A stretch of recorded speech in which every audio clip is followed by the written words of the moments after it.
since last Friday, we added Ultra Mini, which was released by OpenAI.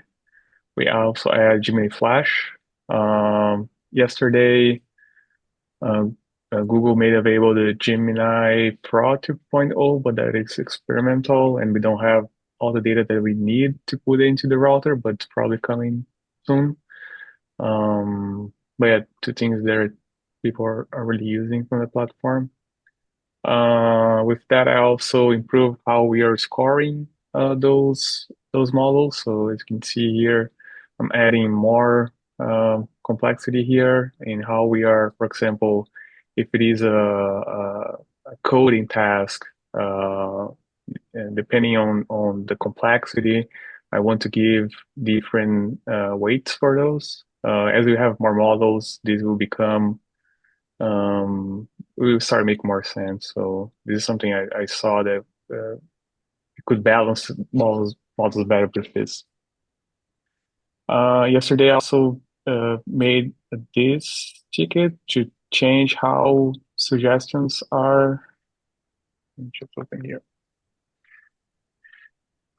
How suggestions are presented because I was having like some experience with, and I got this even from the post hog that sometimes Storytel was just like asking stuff, like asking for more data in the suggestions, and usually, we is not the user that should ask those. Is the LLM into the thread. So I made more changes into our prompt that generated those suggestions, and based on my tests with the same prompts, I'm getting better suggestions. This is on staging, probably going to production today. I migrated FileProc to staging Kubernetes. So this is a very long project I've been working on. So we had Dev migrated. Now we have staging migrated. And just to give a couple of more overview from product perspective, user doesn't see anything happening here, but there's a lot of infrastructure to make this happen. So let me just share more stuff here.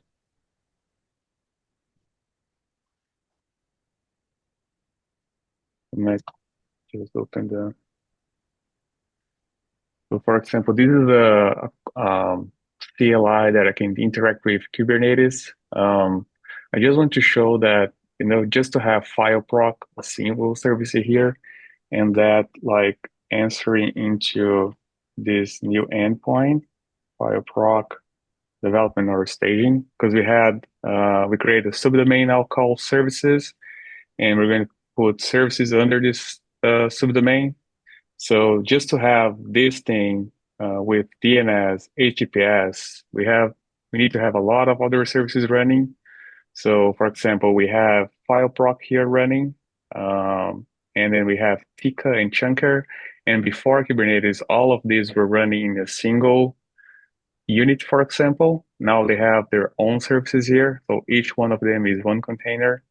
And then we have this traffic service, which is the load balancer um, for the Kubernetes. So every new HTTP request, this guy here routes to the FileProc container, for example.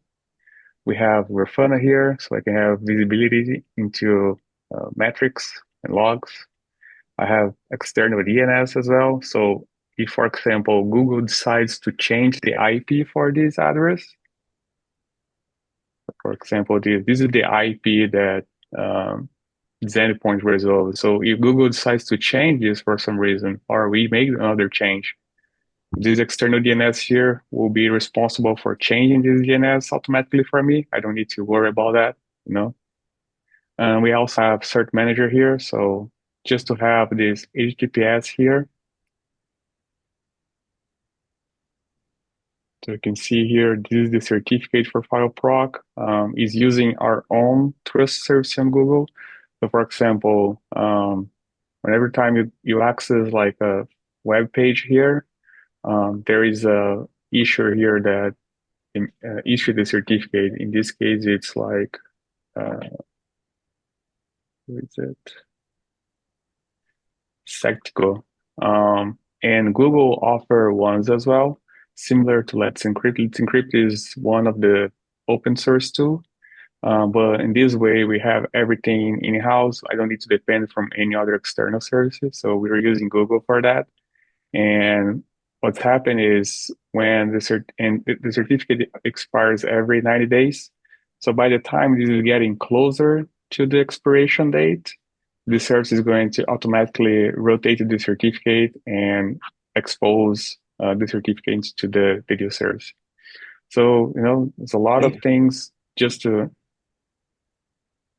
go ahead with. Alex, let me translate something because this is like, I mean, we're looking at another language here. So let me just translate this because it's Yeah. a big deal. So, for example, what Alex just said about these certificates, some of us might remember when we forgot to renew certificates and then everything stopped working and we had P zeros. So what Alex was just saying is like, that's going to automatically renew when it's about to expire. Like that's not going to happen anymore. And it's just like magically, we don't have to deal with that issue anymore. So that's awesome. But that's also the bigger thing here. Let me give you an analogy. So file proc is file processing, right? Eric and I just got back from Costa Rica. And if you've ever gotten off an international flight and you go to the customs area, there's usually a long line of people waiting to get their passports stamped. And so what Storytel has been, it's like there's one customs officer and then the line starts getting really long and you're waiting for your file to be processed and you're looking at it and it just says processing. Well, now with this new system, it's almost like magically the system knows that there's 100 people coming off a plane. And so there's 10 customs officers. It just automatically spools up so that it's not just one that everybody has to wait for. But if there's not everyone getting off a plane, it spools back down. So we're not paying to have 10 people there just sitting there. So it's this magical like ability to spool up and spool down. It's really awesome. And again, it just kind of like automatically works. So thank you, Yeah. Alex, for this. I know this is not out in prod yet, but our experience Yeah. should be that we don't have to wait as long for things to process. Yeah, it should be better. Planning production for next week. So I have auto scaling rules here that's going to, increase and decrease the services based on our queues. But just to show an example here, I can scale just file proc here. And this is what like the cluster is going to do. So it's going to spin up like a lot of new services just to match um, the new number of replicas that you might decide. Okay, So so here, Alex, so just to make sure that we're understanding this right, you just added 10 customs officers to the queue with one line. So even though it can be automatic, it can also be manual. So for yeah, example, Erica, when we're about to do like a Paramount onboarding, Alex could, if you told him, hey, I want to make sure there's no latency in file processing, Alex could go in and do one line there to like, boom, lots of customs officers, right? Is yeah, that and Alex? here, as you see, like when I type it, it put like a lot of containers in pending mode. But what's happening here is that the cluster is adding more nodes to run those containers. So that's why it takes like a little bit more time because we didn't have the nodes running over there. We need to have the servers to run the service, right? So the cluster automatically add the required number of nodes that I had to put the 10 services here. And now it's everything running. And later, if I just want to scale down, like to the one replica, um, later the cluster automatically is going to decrease the number of nodes as well. So So this cool. is all, yeah. So this is on staging,